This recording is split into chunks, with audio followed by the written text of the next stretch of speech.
केदारनाथ से सीधे बद्रीनाथ। एक ऐसा मार्ग जिससे गुजरने के बारे में कोई सामान्य मानवी तो सोच भी नहीं सकता था, जहां मानो मनुष्य जीवन का अस्तित्व ही नहीं था। ऐसा कुछ भी नहीं था जो मनुष्यों को जीवित रहने देने का कारण बने। अगर कुछ था तो बस कदम कदम पर खतरा।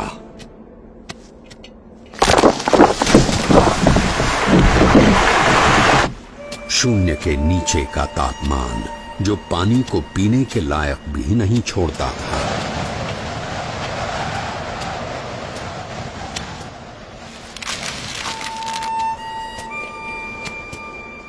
मीलों तक फैली हुई बर्फ जैसे विपत्तियों का महासागर और हर क्षण मृत्यु का आह्वान।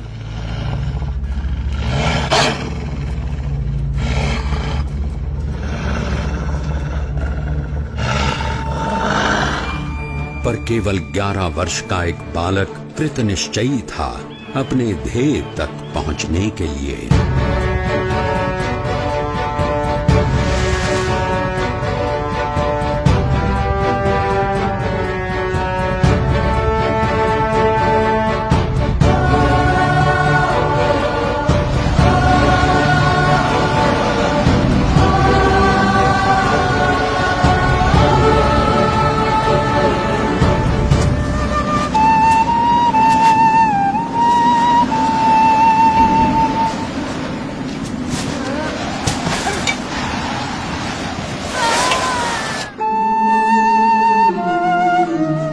परमात्मनि यो रक्तो विरक्तो अपरमात्मनि।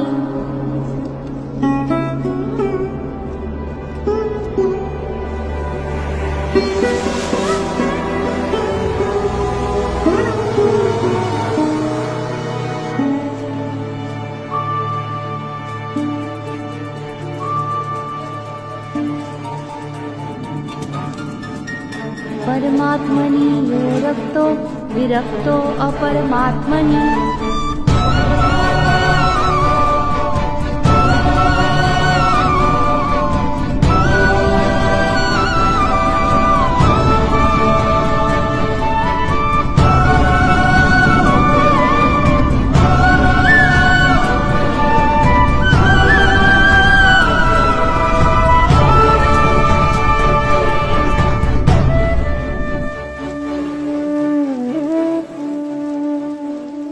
इस ठंड में हम लोग यहाँ कंबल ओढ़कर भी ठीक से सो नहीं पा रहे हैं।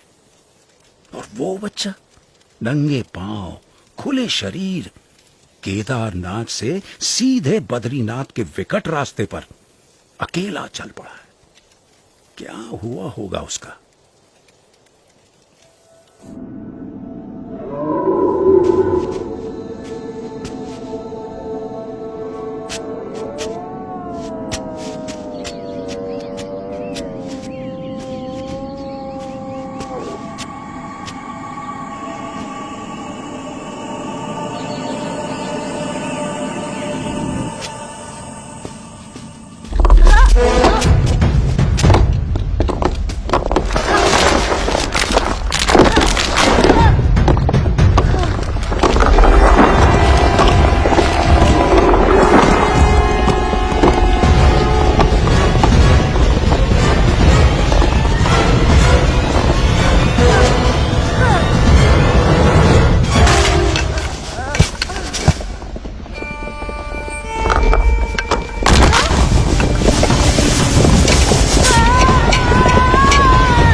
ऐसा क्या था जिसके कारण कोई भी प्रकार की परिस्थिति नीलकंठ वर्णी को रोक सकने में असमर्थ हो जाती थी।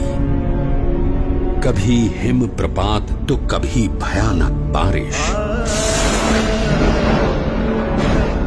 अनजान और निर्जन रास्तों में जंगली जानवरों से आकस्मिक भेंट, अनजान रास्तों को समझकर पहाड़ियों और खाइयों के बीच में से भी रास्ता कर लेने की चुनौती,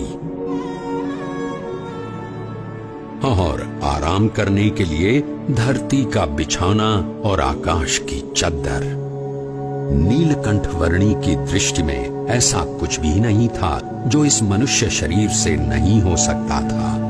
देह भाव से पर और मनोभाव से पर नीलकंठ वर्णी की आध्यात्मिक स्थिति ही ऐसी थी जो किसी भी परिस्थिति से ऊपर उठकर उनकी कल्याण यात्रा को आगे बढ़ाए रखती थी।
ऐसे विपरीत हालात में भी अपने नियम, धर्म और अपनी भक्ति के नित्य क्रम के साथ कोई भी समझौता न करके भक्ति की प्रणाली की पुष्टि करता हुआ एक ऐसा उदाहरण नीलकंठ वर्णी ने प्रस्थापित कर दिया जो सदा के लिए भक्ति रीति का पोषण करता रहेगा।